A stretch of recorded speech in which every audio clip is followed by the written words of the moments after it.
Termina amanhã a campanha nacional de vacinação contra a pólio. A meta é imunizar 95% das crianças que têm entre 1 e 4 anos de idade. E isso também vale para as crianças que já foram vacinadas contra a doença. No caso dessas crianças, é preciso tomar o reforço, que é feito com a dose oral da vacina, com as famosas gotinhas. A intenção é evitar a reintrodução aqui no Brasil do vírus que causa a paralisia infantil. E quem reforça esse recado é o próprio ministro da Saúde, Marcelo Queiroga. Na entrevista, Queiroga também explica o combate à Covid, fala da importância de ser um doador de órgãos e faz um alerta. As doenças cardiovasculares são a causa de 28% das mortes no país. Acompanhe a conversa. Causas de óbito no mundo e no Brasil. No mundo, mais de 18 milhões de óbitos por doenças cardiovasculares. No Brasil, mais de 380 mil óbitos por ano decorrente de doenças cardiovasculares. A principal causa é o infarto e o acidente vascular cerebral. Durante a pandemia da Covid, nós vimos a Covid liderar essas estatísticas, né? Com a queda do número de casos, as doenças cardiovasculares voltaram a estar no centro das preocupações. E o governo tem uma política integral de enfrentamento às doenças cardiovasculares. Começa na atenção primária, através do programa Previne. Nós temos metas para o controle da hipertensão arterial, do diabetes, combate ao tabagismo, à obesidade, o incentivo à prática de atividade física. É justamente com o combate ao que nós chamamos de fatores de risco é que nós vamos reduzir esses indicadores que são, sem dúvida, desfavoráveis. E todos os tratamentos têm disponibilidade no SUS, ministro? Sim, o Brasil tem uma das políticas públicas mais amplas em relação às doenças cardiovasculares. A atenção começa na atenção básica, nas 48 mil unidades básicas de saúde. Nós temos um programa de assistência farmacêutica que foi ampliado hoje com mais 6 medicamentos disponibilizados na farmácia popular do Brasil. E, de outro lado, nós temos uma rede de atenção especializada à saúde bem ampla, que é onde cuidamos dos casos mais graves, ou seja, das complicações em decorrência das doenças do coração. Por exemplo, de uma hipertensão arterial que não foi tratada adequadamente, né? Do infarto agudo do miocárdio. Nós reforçamos o atendimento pré-hospitalar do infarto do miocárdio, que pode ser feito agora nas ambulâncias do SAMU, com o apoio de estratégia de telesaúde, né? Então, os medicamentos trombolíticos, nós triplicamos o orçamento. Esse medicamento é um medicamento que injetamos na veia para desobstruir a artéria relacionada com o infarto. O orçamento aumentou de 15 milhões por ano para 45 milhões de reais, além de termos criado uma linha de cuidado que favorece o acesso dos pacientes aos centros de alta complexidade para ter o tratamento realizado dentro do menor espaço de tempo possível. Ministro, o senhor falou em hipertensão, essa é a doença do coração mais comum? Quais são as mais comuns? Sim, a hipertensão arterial é a doença mais prevalente, né? E nós temos que mudar o hábito de vida das pessoas, temos que adotar a terapia correta, né? Desde medidas chamadas medidas não farmacológicas, como, por exemplo, reduzir o sal da comida, estimular a perda de peso, né?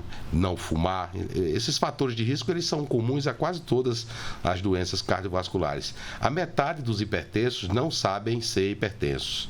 E os que sabem, eles não se tratam de maneira adequada. Então, somente uma pequena parcela faz o tratamento correto. É por isso que hoje, o dia 29 de setembro, é um dia escolhido pela World Heart Federation, a Federação Mundial do Coração, para alertar sobre as doenças cardiovasculares.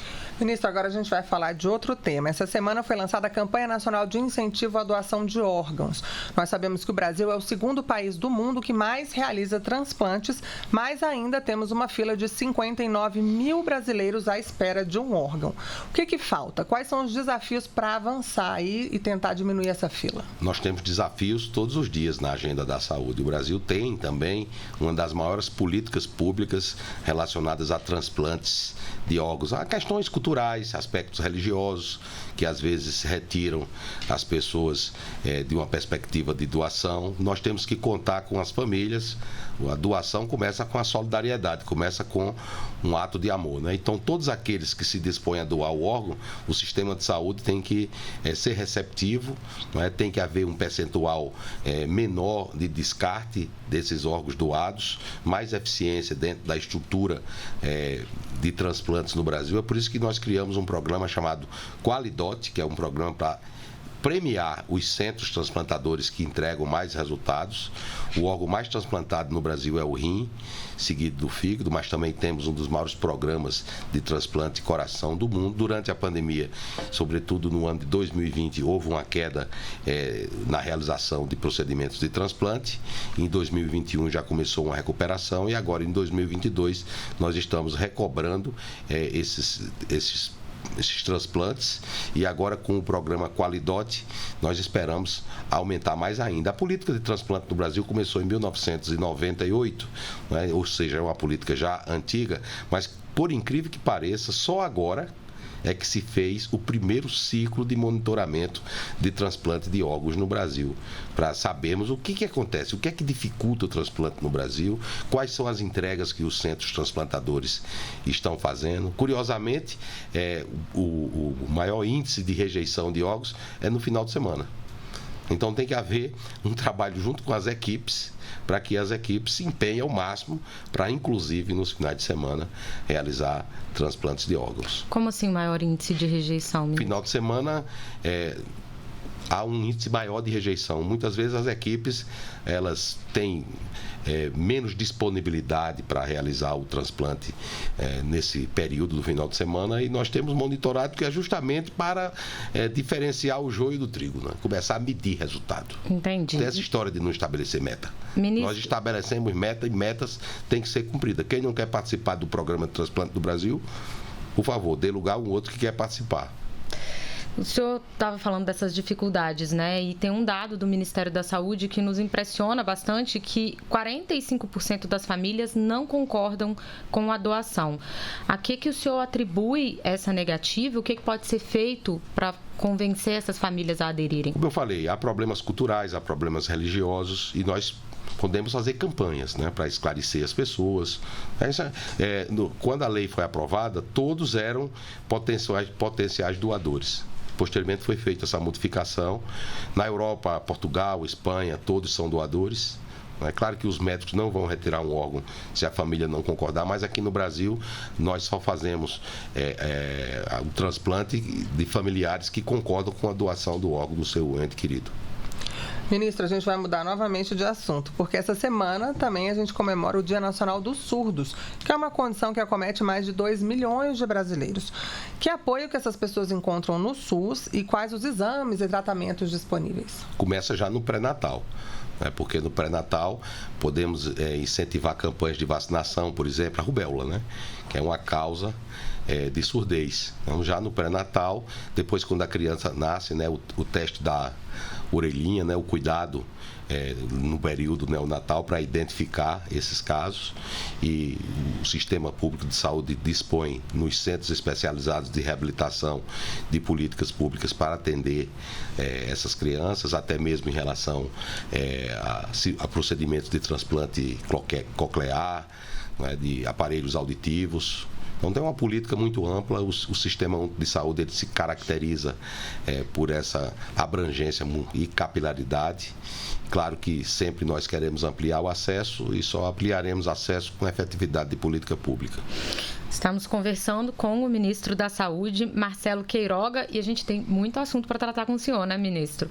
Então, vamos seguir. Agora a gente fala de vacinação contra a poliomielite, cuja campanha se encerra amanhã, porque é importante garantir a imunização do público-alvo, que são as crianças de 1 a 4 anos, né?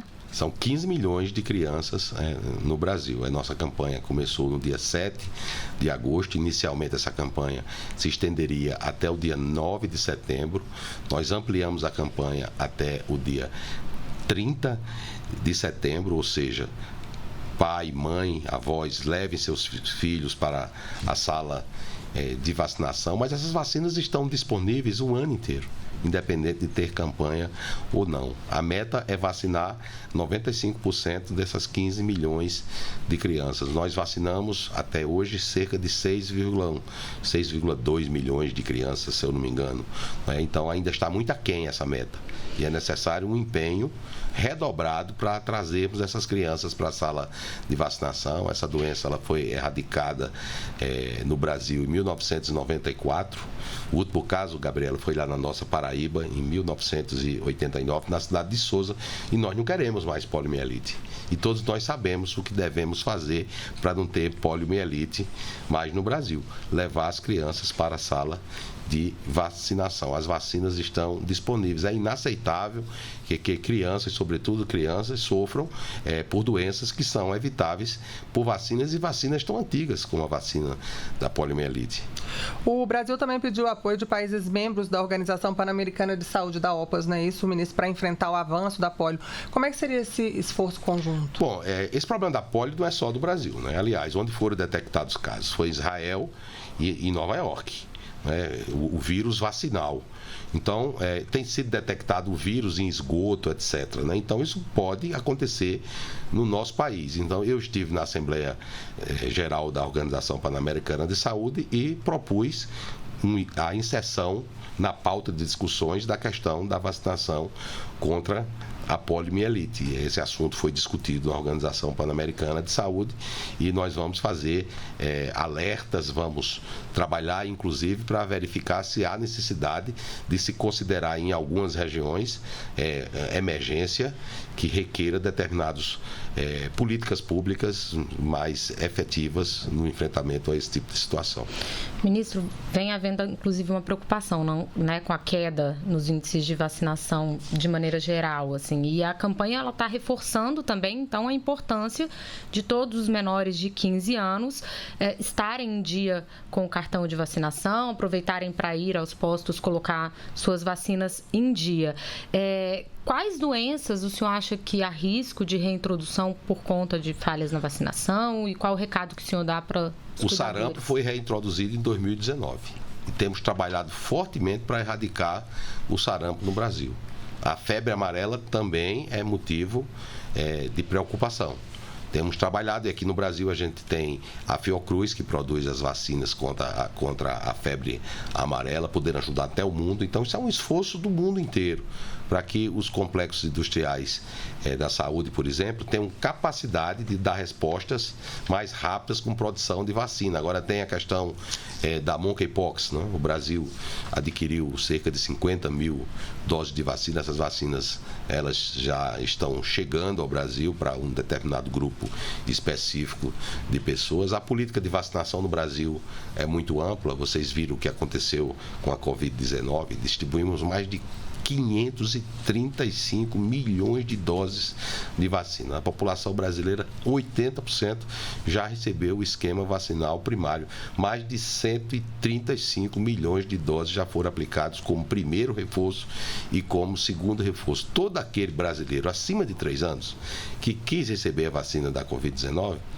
não faltou vacina. As vacinas estão disponíveis nos postos de vacinação e só tem um dono, que é o povo brasileiro.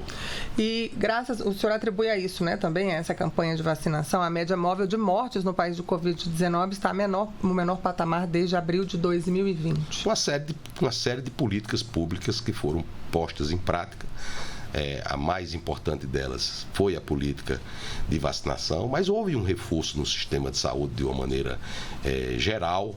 Aqui já tive com vocês comentando o reforço na estrutura de vigilância em saúde, né? Os CIEVs, os Centros de Informações Estratégicas e Vigilância em Saúde, eram 55, hoje são 164. Leitos de UTI, no pico da pandemia, nós chegamos a ter 45 mil leitos habilitados e ficou 6.500 leitos de legado para o sistema de saúde do Brasil. A atenção primária em saúde foi fortalecida e hoje chegou ao Brasil um lote de medicamentos antivirais para o tratamento naquela fase inicial da Covid-19. É uma novidade, no caso do medicamento Nirmatrelvir e Ritonavir, é uma droga que pode ser utilizada até 5 dias depois que o indivíduo testa positivo. E esse medicamento vai estar disponível nas unidades básicas de saúde para aqueles pacientes que têm acima de 65 anos, que contraem a Covid e que tem alto risco para desenvolver formas graves da doença. Naqueles pacientes que o risco é baixo, não há evidência científica da sua eficácia. Essa medicação ela foi aprovada pela Conitec e no dia 17 de abril, quando eu encerrei a emergência de saúde pública de importância nacional, que essa é uma prerrogativa do ministro da Saúde, nós dissemos que nenhuma política pública seria interrompida, que pelo contrário, nós iríamos fortalecer as políticas públicas. E agora, com a chegada dessa medicação, nós teremos mais um medicamento para os médicos que, com autonomia, poderão prescrever esses medicamentos naqueles casos que estão indicados dentro do manual de uso do medicamento aprovado no âmbito do Ministério da Saúde e pode trazer benefícios para pessoas que precisam dessa terapia. Você acompanhou aí ao vivo a entrevista do ministro da Saúde, Marcelo Queiroga. A íntegra dessa conversa fica no site da Rede Nacional de Rádio e o endereço está aí na sua tela.